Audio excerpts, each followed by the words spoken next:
হুমায়ুন কবিরের সঙ্গে দেখা করতে গিয়েছিলেন সিপিআইএম এর মৌলবাদী রাজ্য সম্পাদক মোহাম্মদ সেলিম। সাংবাদিকদের প্রশ্নের উত্তরে তিনি জানিয়েছেন যে নতুন দল খুলে হুমায়ুন কবির কি করতে চাইছেন, কি করবেন সেটা জানার জন্যই গেছিলেন সেলিম সাহেব। তো কোথায় গেছিলেন? গেছিলেন সেই হোটেলে, যেই হোটেলটাকে রাজ্য বিজেপির ডেরা হিসেবে সবাই জানে যে ওটা রাজ্য বিজেপির ডেরা। সেলিম সাহেব আরো জানিয়েছেন জোট নিয়ে কোনো কথা হয়নি, প্রস্তাব এসেছে আসন সমঝোতার। আসন সমঝোতার কথা হুমায়ুন কবিরও বলেছেন। এখন সংবাদপত্রে দেখলাম, একটি সংবাদপত্র খবর করেছে যে সেলিম সাহেব আর হুমায়ুন কবিরের এই যে সাক্ষাৎকারের কথা, এটা নাকি সিপিআইএম এর পশ্চিমবঙ্গ রাজ্য সম্পাদক মণ্ডলীর সদস্যরা জানতেন না। এখন প্রশ্ন উঠছে, বাম সমর্থকরা অনেকেই এই প্রশ্ন তুলছেন যে হুমায়ুন কবিরকে দেখে, তার কথাবার্তা শুনে এখনো কি বোঝা যায়নি তিনি কি করতে চান বা কি করতে চলেছেন? এইটা জানার জন্যে নিউ টাউনে বিজেপির ডেরা বলে চিহ্নিত হোটেলে সাক্ষাৎ করতে হবে তার সঙ্গে একটা কমিউনিস্ট পার্টির রাজ্য সম্পাদককে? এটা বামপন্থীদের প্রশ্ন, অনেক নিচের তলার বামপন্থী এই প্রশ্ন করছেন এবং এই প্রশ্ন উঠছে। সেলিম সাহেব এবং তার ডিফেন্ডার বাহিনী এই প্রশ্নকে ধামাচাপা দিতে পারছেন না যে সিপিএম এর কোন স্তরে এই সাক্ষাৎটি অনুমোদন পেয়েছে। অনেকে আসলে বলছেন যে রাজ্য সম্পাদক কেবলমাত্র তার নিজের জয় সুনিশ্চিত করতে চান, যেটা তার স্বভাব। পার্লামেন্টারি ডেমোক্রেসিতে না থাকলে সেলিম সাহেবের ভাত হজম হয় না, সেই কারণেই এই পথ মসৃণ করবার জন্যই এই সাক্ষাৎকার বলে সিপিআইএম এর বহু সমর্থক প্রকাশ্যে মন্তব্য করছেন। হুমায়ুন কবিরের সঙ্গে সেলিমের কথাবার্তার যেটুকু নির্যাস বাইরে এসেছে তা থেকে বোঝাই যাচ্ছে যে আসন সমঝোতা নিয়েই প্রাথমিক কথাবার্তা হয়েছে। এখন সেলিম সাহেবের জমানায়, মানে সেলিম সাহেব রাজ্য সম্পাদক হওয়ার পর নিম্ন মেধার চাষ সিপিআইএম এ খুব তীব্রতা পেয়েছে। সুকুমার রায় লিখেছিলেন যে 19টি বার ম্যাট্রিক এসে ঘায়েল হয়ে থামলো শেষ।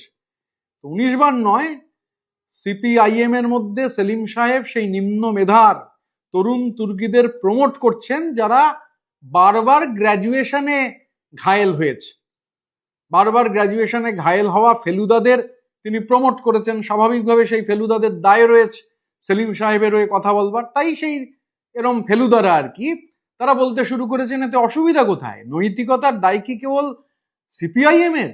সংসদীয় রাজনীতিতে কোনো দলই কোনো দলের চিরন্তন মিত্র বা শত্রু নয়, ঠিকই তো।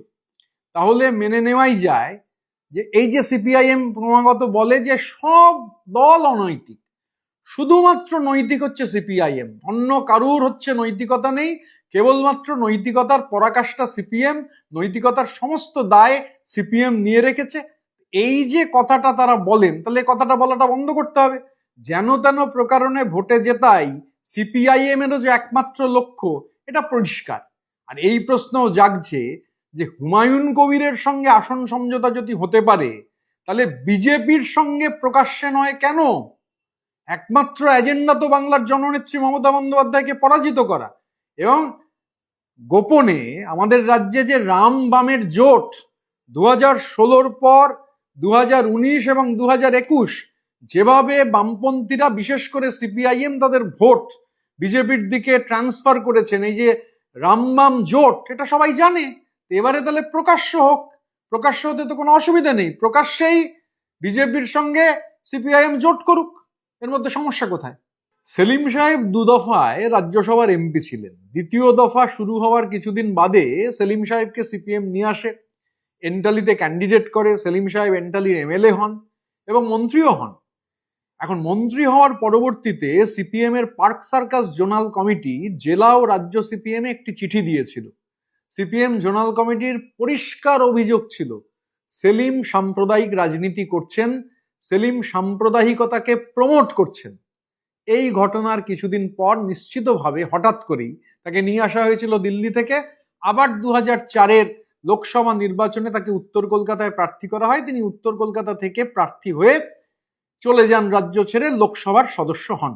2009-এ উত্তর কলকাতায় সেলিমকে মানুষ পরাজিত করেন।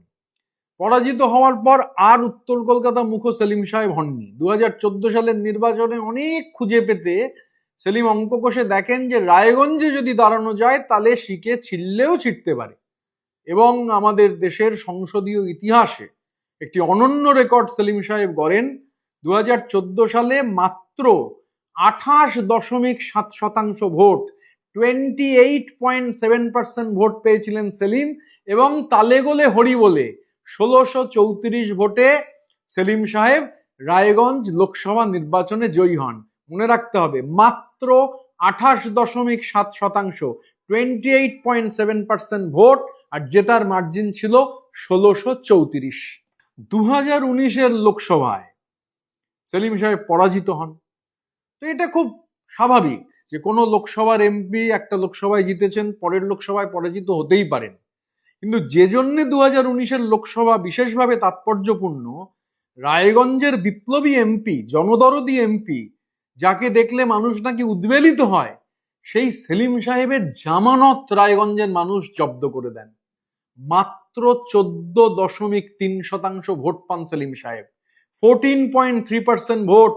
একজন রানিং এমপি, সিটিং এমপি, পরের বার ভোটে লড়ছেন, ভোট পেলেন 14.3%, জামানত জব্দ হলো। 3,29,617 ভোটে সেলিম সাহেবকে পরাজিত করলেন রায়গঞ্জের মানুষ। 2019-এ 14.3% ভোট পেয়ে জামানত বাজেয়াপ্ত হওয়ার আগে অবশ্য চেষ্টার কসুর বিপ্লবী মৌলবাদী সেলিম কিন্তু কম করেননি। কপালে তিলক কেটে কীর্তনের আসরেও বিপ্লবী সেলিমকে দেখতে পাওয়া গিয়েছিল। এবারে এলো 2021 বাংলার বিধানসভার নির্বাচন। তো সেলিম সাহেব এমপি নন, নিদেন পক্ষে এমএলএ তো হতে হবে, তাই বিধানসভায় যেতে হবে। অনেক অঙ্ক কষে দেখলেন যে আব্বাস সিদ্দিকীদের সঙ্গে যদি একটা জোট করে ফেলা যায়, তাহলে ওনার বিধানসভা যাত্রাটা নিশ্চিত হতে পারে। আমরা ভুলে যাইনি যে ব্রিগেড ময়দানে অধীর রঞ্জন চৌধুরী তিনি প্রায় মঞ্চ থেকে নেমে যাবেন, খেপে গিয়ে নেমে যেতে চেয়েছিলেন। কেননা যেই আব্বাস সিদ্দিকী ভাইজান উঠেছে তাকে নিয়ে সেলিম এমন গদগদ হয়ে পড়েছেন যে অধীর চৌধুরী নেমে যেতে চাইছিলেন। তো যাই হোক, আব্বাস সিদ্দিকীরা সেলিম সাহেবকে জিতিয়ে দেবেন এই ভরসায় সেলিম সাহেব চণ্ডীতলায় ক্যান্ডিডেট হলেন। ভোটের রেজাল্ট বেরোবার পর দেখা গেল যে বিপ্লবী সেলিমের এবারেও শিখে ছিল না। ভোট পেলেন 18.1%, 81.1%। আমাদের তৃণমূল কংগ্রেসের প্রার্থী, জনপ্রিয় এমএলএ স্বাতী খন্দকারের কাছে 65,957 ভোটে বিপ্লবী সেলিম পরাজিত হলেন। আর রাগঢাক গুড়গুড় নয়, সিপিআইএম এর সদস্যরা, সমর্থকরা বিশেষ করে, তারা প্রকাশ্যে লিখতে শুরু করেছেন যে মোহাম্মদ সেলিম কি সমস্ত নিয়মের বাইরে। সিপিআইএম এর সাধারণ সম্পাদক সীতারাম ইয়েচুরি, তিনি সাধারণ সম্পাদক হলেন বলে তাকে আর রাজ্যসভায় যাওয়ার অনুমতি দেয়নি পার্টি। জ্যোতি বসু, তিনি প্রধানমন্ত্রী হতে পারেননি, পার্টি চাইনি বলে। এখন সমর্থকরা প্রকাশ্যে বলছেন যে বাংলার সেক্রেটারি মোহাম্মদ সেলিম কি সমস্ত কিছুর ঊর্ধ্বে, পার্টিরও ঊর্ধ্বে, যে বারবার তাকে নিজেকেই ক্যান্ডিডেট হতে হবে। এই প্রশ্ন আর চোখ রাঙিয়ে থামানো যাচ্ছে না। প্রশ্ন প্রবলভাবে চারিদিকে এই প্রশ্ন উঠতে শুরু করেছে। সেলিম সাহেব এবং তার ফেলুদা মার্কা ডিফেন্ডাররা এই প্রশ্ন আটকাতে পারছেন না। গত লোকসভা নির্বাচনের পর সেলিম সাহেবকে সংবাদ মাধ্যমে বলতে শুনেছিলাম যে হুমায়ুন কবির দাঙ্গা করে লোকসভা ভোটে অধীর রঞ্জন চৌধুরী আর সেলিম সাহেবকে হারিয়েছেন। এটা সেলিম সাহেবের বক্তব্য ছিল। সেই সেলিম সাহেব এখন হুমায়ুন কবিরের সঙ্গে মিটিং করছেন, আর অধীর চৌধুরী আবার এই মিটিং প্রসঙ্গে যখন সাংবাদিকরা তাকে জিজ্ঞাসা করেছেন, তিনি আবার বলছেন সেলিম, হালিম, ডালিম, এ নিয়ে আমি বলতে পারবো না। সিপিআইএম রাজনৈতিক দেউলিয়াপানার শেষ পর্যায়ে পৌঁছে গেছে। হুমায়ুন কবিরের সঙ্গে বিজেপির ডেরা হিসেবে চিহ্নিত হোটেলে সেলিম সাহেবের মিটিং সেই দিকেই দিক নির্দেশ করছে। এর আগে যে বামরাম জোট, এটা হয়ে গেছে, রাজ্যে সবাই জানে যে সিপিএম কিভাবে বিজেপির হাত শক্ত করেছে, বাম রাম যে একাকার সবাই জানে। এবং সেলিম সাহেব এখনো যেটা করতে চাইছেন তা আসলে পক্ষান্তরে বিজেপির হাত শক্ত করা। তাই বাংলার জাগ্রত জনগণের কাছে আমাদের আবেদন থাকবে যে এই সেলিমের নেতৃত্বাধীন সিপিআইএমকে ভোট দেওয়ার অর্থ হচ্ছে বিজেপির হাত শক্তিশালী করা। যে কারণে বিজেপি বিরোধী লড়াইয়ে সিপিআইএমেরও যে কর্মী, সিপিআইএমেরও যে সমর্থক মনে করেন যে বিজেপির মতো ফ্যাসিবাদী শক্তিকে আটকানো প্রয়োজন, আমরা তাদের কাছে আবেদন জানাবো, মমতা বন্দ্যোপাধ্যায়ের হাত শক্ত করুন। জননেত্রী মমতা বন্দ্যোপাধ্যায় কেবলমাত্র পারেন বিজেপিকে রুখতে, বিজেপির অশ্বমেধের ঘোড়া বারবার জননেত্রী মমতা বন্দ্যোপাধ্যায়ের সামনে এসে আটকে গেছে। আসন্ন নির্বাচনে জননেত্রী মমতা বন্দ্যোপাধ্যায়ের নেতৃত্বে, আমাদের নেতা অভিষেক বন্দ্যোপাধ্যায়ের সেনাপতিত্বে বিজেপি বিরোধী যে লড়াই, সেই লড়াইয়ে যারা নিজেদের বামপন্থী মনে করেন সেই সমস্ত বামপন্থী সমর্থকদের আমরা আবেদন জানাবো, এই লড়াইয়ে, বাংলার জন্য যে লড়াই, সেই লড়াইয়ে মমতা বন্দ্যোপাধ্যায়ের হাত শক্ত করবার জন্য।